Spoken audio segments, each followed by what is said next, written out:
Today, we are going to complete our review of a particular business and apply the principles that we talk about all the time as far as the success formula and business success are concerned, and make them very specific and take a business and show how it can go from point A to point B when it's kind of in an on-stuck mode. Hello again, everybody. I'm Eli's dad here with Project Eli, where we educate, lead, and inspire. In our last session, we were talking about that there are two elements for a business to be successful. First, you have to have a good strategy. And secondly, you have to have a good mindset in the workforce. Or you have to have a good mindset in the workforce and you have to have a good strategy. I'm not sure which one goes first, okay? Last time we discussed strategy. We were talking about a library that I have intimate knowledge of. I was a troubleshooter for a long time with a major insurance company. My job was to go into different offices and figure out what's going well, what's not going so well, what changes need to be made. So we're going to use those skills to help us again. We're going to talk about how we can help the library. Now, a quick summary of last time is we figured that today more and more people are comfortable doing things online. In the library, one of the measurement sticks for how successful they are is how many books get taken out, the circulation. Well, that number is going down, down, down, down. Just like it is in all other businesses, from Walmart to Target to Macy's to Sears. I mean, these are companies that are going out of business. They have large office spaces, large number of products, yet they're going out of business. All right? You can't fight technology. Technology is king. So what the marketplace determines that it wants, that makes or breaks a business. Evidence that we used to prove that was video stores, record stores. You don't see those around too much anymore. You don't see record stores at all. Video stores, you have to really look to find one. Years ago, they were everywhere. Also years ago, everybody had a landline in their home. Today, most people only have cell phones. So you can see how technology rules the marketplace.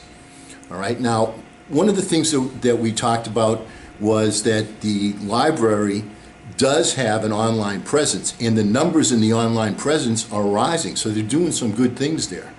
All right. However, the yardstick for measuring how successful the library is with the powers that be is how many books get taken out. That number is dwindling. The point is that as technology changes, the measuring stick also changes. The example we used was it doesn't matter how fast your horse goes, a horse and buggy, no matter how fast it goes, is not going to compete against the automobile industry. All right? Because one is superior transportation and the other is not. So that's the way the market looks at things, and you have to take all those things into consideration. Today, Eli, our focus is going to be on mindset. So first thing we want to do is we want to look at the existing mindset that is currently in place at that library. And here's what it is. Like any major business, one of the fears that they have, that most businesses have, is some nut's going to come in and do something stupid. So they have cameras everywhere, a security system. And one of the things that what management has done with that security system is they've had to take the place of walking around the building and inspecting what's going on inside the building. So they have essentially one person, sometimes two people, that are looking at the cameras, aside from security. Okay, security, I understand security looking at the cameras, but we're talking about running the business. They have one person or two people looking at the cameras, and what they're looking for are things that people are doing wrong. And what they do is they jot them down, or they contact the supervisor and they bring it to the attention. And you've heard the expression, seek and you shall find. If your objective is to find things that people are doing wrong, guess what you're going to find? Things that people are doing wrong. So what happens in the library itself is the employees, the workforce, are always constantly aware the cameras are on them, and their focus is not on how can I do things better, but how can I avoid making a mistake? And the mindset when people come to the library, since the only feedback that they get, and I'm talking like better than 90%, 95%, is negative feedback. Now, just as when you have a child at home and all you do is say, that's wrong, you can't do that, you're not a good boy, so on and so on, what happens to the child? Well, guess what? Children grow up to be adults and they assume the same passions, the same personality traits, the same habits. So what happens is you keep telling somebody they're doing something wrong, they're doing something wrong, they're doing something wrong. It gets to the point where they come into work and the first thing on their mind is, boy, I can't wait till this day is over so I can get home and get out of the view of the cameras because I don't really want people telling me stuff I'm doing wrong all the time. That's the current mindset at this library. So, what do we need to do to change this? Here's my suggestion. How about we do a complete 180? Completely change everything around. First of all, when you're looking at the camera, and you shouldn't be looking at the camera all day, every minute, every day, but when you're looking at the camera, ignore the things that people are doing wrong. Focus on the things that they're doing right. Be a good finder. Take note of the things that they're doing right and jot them down and make sure that you give them positive feedback. What happens when you get positive feedback? How do you feel? Doesn't that pump you up? When you tell your child, hey, nice job, good work, you got an A on that, good job. You get a big smile and you get an inspiration to do even more. But above and beyond that, looking through the cameras is taking a shortcut, which as far as your mindset is concerned, is actually the long and the wrong way. Here's the why and because. When you're out and about in the field, not only do you have the vision, not only do you see what's going on the camera, okay, but you also get to use all of your other senses. And you get to see, feel, hear, touch, taste, all the things that are going on in that environment. And that's different than just looking, being there. That's number one. Number two, when you're in your office, I like to refer it as being a reservoir versus being a river. Reservoir sits in one place, doesn't do anything, and a river flows throughout the countryside. Well, leaders want to be a river because being a river, you go into the field, you go into the venue, and you're talking to a person or you're talking to the customers, which is super important, in their own field. People are more comfortable talking to you in their own field than when you say, come to the office, okay? So then you're sitting there and you're in the office and it's like, uh-oh, pressure, what do I have to do? And they start making excuses. As opposed to when you catch them in their own comfortable venue, then when they tell you something and they say, see, that's an example of what I was talking about. They're more comfortable in their own venue. These are things that the good leaders know. I pointed this out. Abraham Lincoln did that during the Civil War. He spent less time in the White House than any other president. He was out and about in the field, in the telegraph office, with his generals. Any militia that went through town, he was there to see them, to greet them, to resell the dream. That's what we're talking about. Now, the other thing that we mentioned in our last episode was there's no vision. You need to have a vision if you're going to succeed. When people come into work, they're saying to themselves, okay, what's the difference between being the fry person at McDonald's, where you're doing all day long, you're putting fries in, you're putting it in the bag, you're putting fries in, you're putting it in the bag, you're salting. That's what your job is. All right, that's okay for somebody 16, 17 years old. But when you have a workforce, there has to be some sort of a motivation, some sort of a drive, some sort of a dream, something to go for. That's what gives life its flavor. That's what gives life its juice. We don't have that at the library, right? That's missing. There's no vision. Oh yeah, there's a mission statement, but nobody ever mentions it, nobody ever talks about it, nobody ever paints the picture. That's what's missing. That's one of the things that's missing. So what happens is when you're working there, it's the difference between eyesight and mindsight. So one of the things we have to overcome here is, first of all, recognizing that the current strategy of trying to get people to get a zillion books out is going to be old hat, because people aren't going to do that. You can't turn the hands of technology backwards. They're not going to be that way. Face the facts. So what you need to do is to add value to the current system, to what you currently have in the library. Now, what is it that people do right now, especially online? They get online and they're looking for something specific. They put down in the Google search specific wording as they possibly can. Why? Because they want something specific. This is the reason why big stores like Macy's and Sears and so on go out of business, is because they have general products for people, but people now go to specialty stores, right? I pointed out last time that it was a good idea. You know, my passion, of course, is personal development.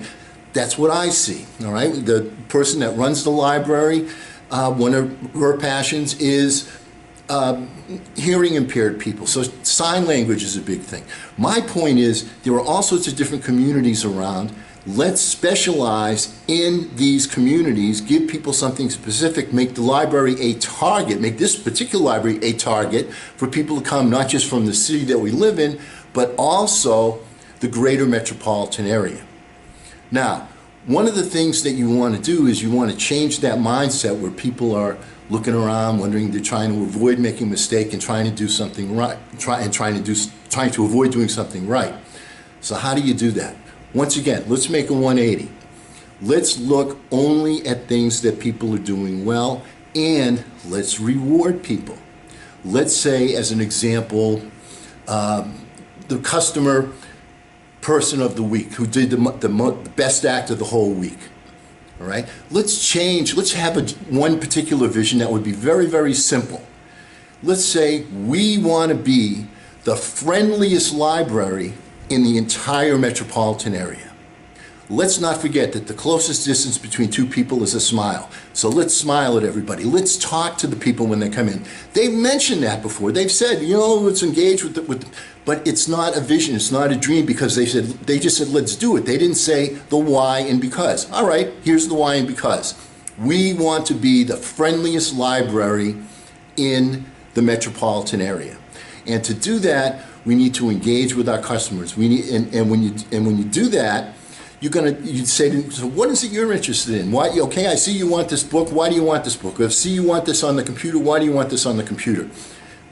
Get to know them. Talk to them. Find out their dreams, their goals, their ambitions. Only then are you better able to satisfy them instead of just giving them a quick answer.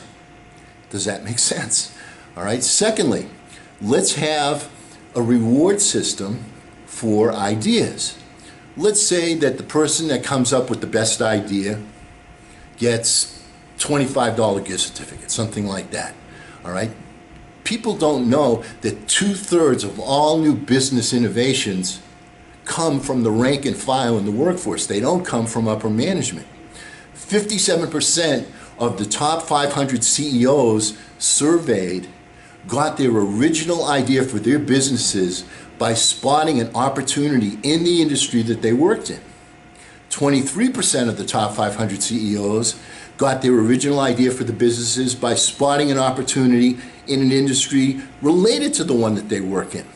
My point is, if you get the buzz in the hive, in the workplace, focused on creating ideas, this person's going to talk to that person. It may create another idea, you know, and so where do you get your ideas from? Okay, what are some of the ideas? You sit down with the workforce and you say, let me help you think of some ideas, all right?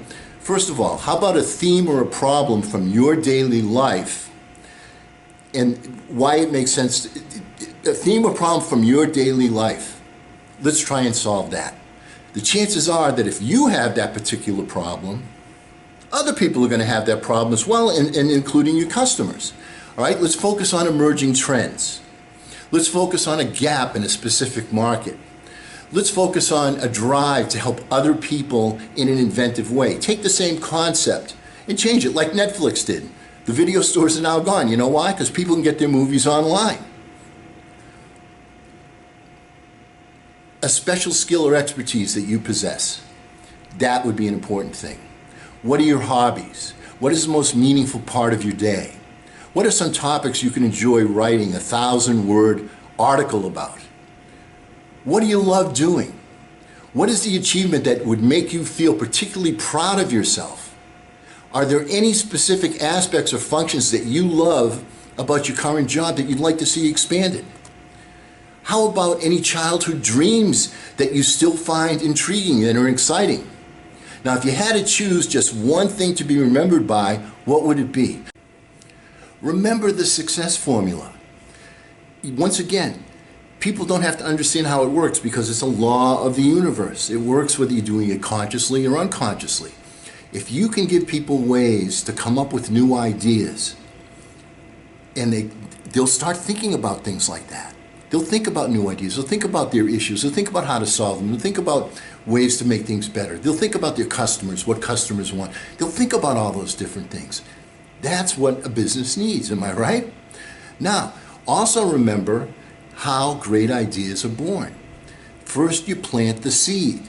Then what happens is it goes into your subconscious mind. Well, if you're motivating people with positive feedback, perhaps financial rewards, perhaps recognition employee of the month, how about a different idea? How about a complete 180 on the library's outlook?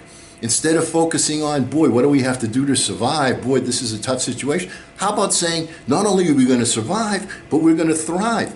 And when we do, we're going to need leaders to open up new branches. That's opportunity.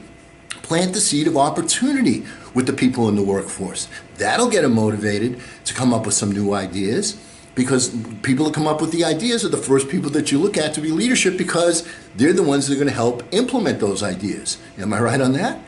All right, now, here's the point. The point is, get people with the right mindset. And think about this. When you have that mindset, when you're thinking about how to solve that issue, and you're concentrating, you don't always come up with the solution. That's the conscious mind at work. Get the subconscious mind to work for you. How does that happen? When do good ideas, when do great ideas, when do innovative and mind flash ideas come into your mind? Well, according to what we've already been taught, Einstein for one, is when you're in a relaxed state. So when someone's home taking a shower, or they're washing their dishes, or they're watching their children, or when they're driving back and forth to the library, or out shopping, or something like that, an idea will come into their mind. That's the way it works. Let me give you some proof of that. Have you ever spoken with an old friend, an old buddy, and said, you know, I remember so-and-so, he did this, he did that. You're talking about like old high school or old grammar school or whatever. And you can't think of the person's name. And then 2 days later, right in the middle of brushing your teeth, you go, Fred Jones, now I remember his name. That's the way the mind works. It comes to you when you're in relaxed states. So you want to put your people in a position where they can be positive. And not only that, once again, if you have 2 or 3 or 5 people working on an idea, the upper management, the leaders, whatever, as opposed to the entire workforce doing it, where are you going to get more ideas from? And it's not like you're playing baseball and you need to have a 300 batting average. If you get 100 ideas and 1 or 2 of them are outstanding, you win. That's the idea. So you want to have a vision. You want to